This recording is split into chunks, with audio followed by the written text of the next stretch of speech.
Hello, I'm Yulin Raju, and I'm going to be presenting this augmented reality literature survey on behalf of my collaborators. The motivation for this work is that there's lots of excitement about augmented reality and virtual reality, but in the educational space, there's quite a bit of skepticism and barriers to using this technology.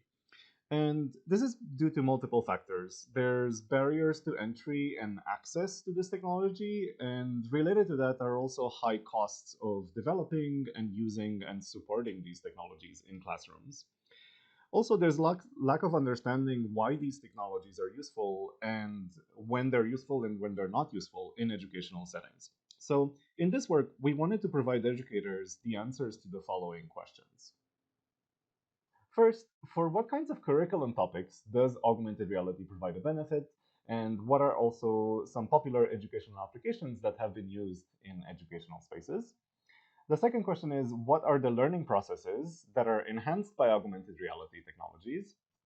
And the third is, what factors should teachers and students consider when they're thinking about designing or implementing novel AR learning activities and environments in their classrooms?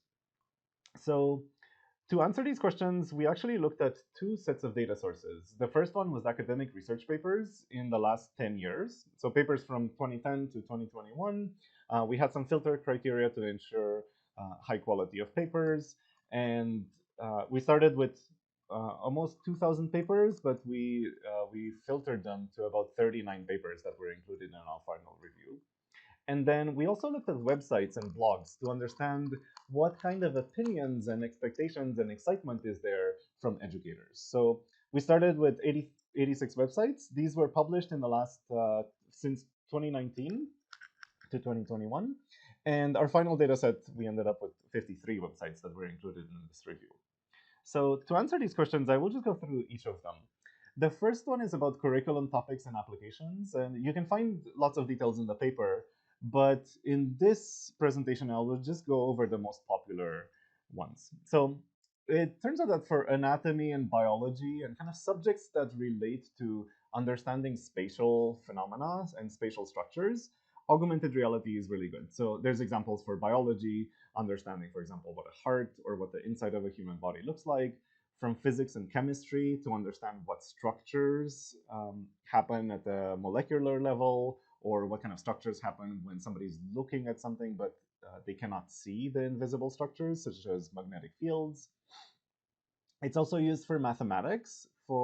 In some of these are more about geometry, and in others they're more about more abstract thinking and practicing specific skills. Also for history, there's quite a few applications, which these are more about allowing students to visualize and to have a sense of being there when history was happening.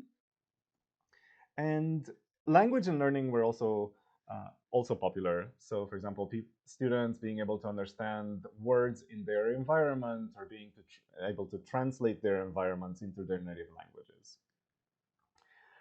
Another research question that we investigated was, what kind of impact does AR have on learning processes? And based on the data that we found, actually, so we looked at data that's based on only papers that have done academic studies in which they've compared augmented reality to non-augmented reality. So with augmented reality, it could be different technologies like using phones to look at a physical object, or using a headset to look at a physical object and seeing augmented reality visualizations.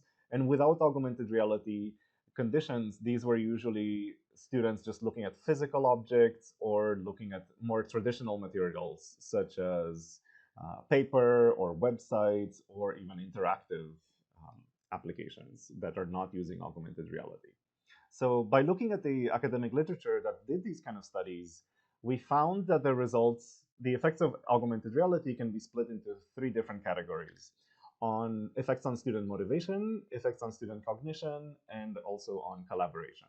So I'm going to go through each of these. And so, for example, for motivation, the research literature finds that augmented reality is really good at getting students to feel more engaged, more interested in the things that they're learning about, because they can actually see the physical objects. And some of the physical objects might even be things that are highly private and personal for the students, such as on the right-hand side, this is an example from Sesame Workshop in which they've taken children's toys and augmented them with virtual characters.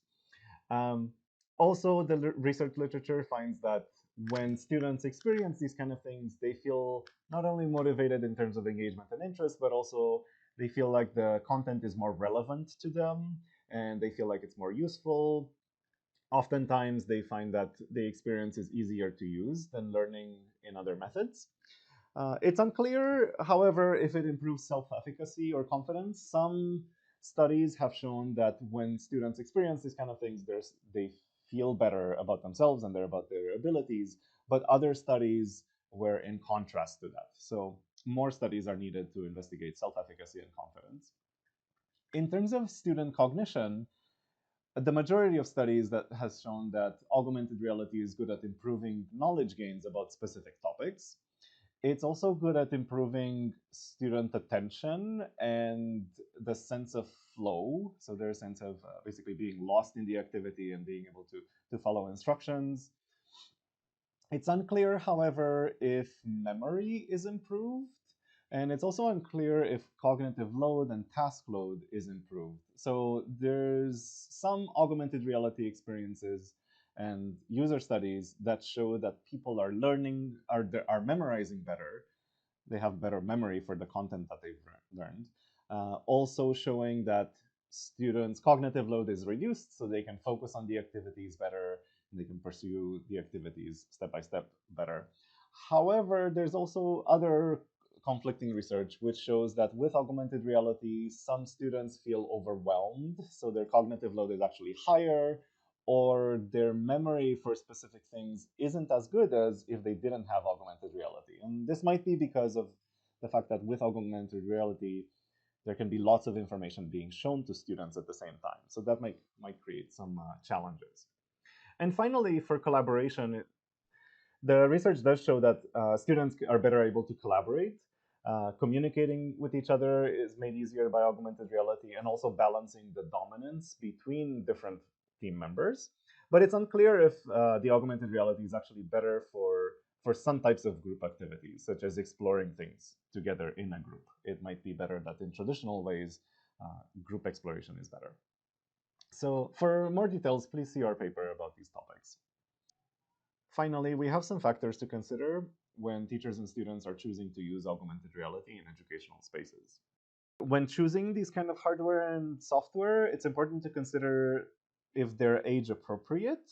Right now, there's quite a lot of ranges that are listed with applications and with hardware, but teachers should consider of whether that age range is actually suitable for their children, specifically because augmented reality involves physical manipulation of objects, and so that requires special skills for students to be able to look at an augmented reality screen while manipulating physical objects. It also requires space and also the ability to integrate this into classroom environments. And we also note that in terms of the research space, yeah, in academia, there's been quite a lot of explorations, but in classrooms, the technologies that have been available and explored are not so many. So there's quite a lot of variation between the academic and the current real use of these technologies. And finally, teachers should consider the fact that these technologies allow pedagogy to happen in a different way. So for example, lots of these experiences allow gesture-based learning, so that might be an interesting avenue for teachers to explore. Another one is learning from home. Lots of students have access to devices from home, and these can run. The students can print, for example, pieces of paper and use augmented reality at home. Since these are digital experiences, there's room for artificial intelligence and self-driven or personalized learning to happen.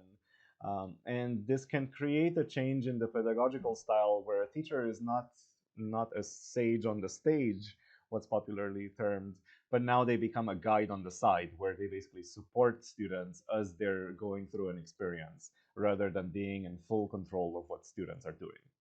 Um, yeah, so for more details about these implications and these findings, please see our paper or feel free to contact us at the emails below. Thank you.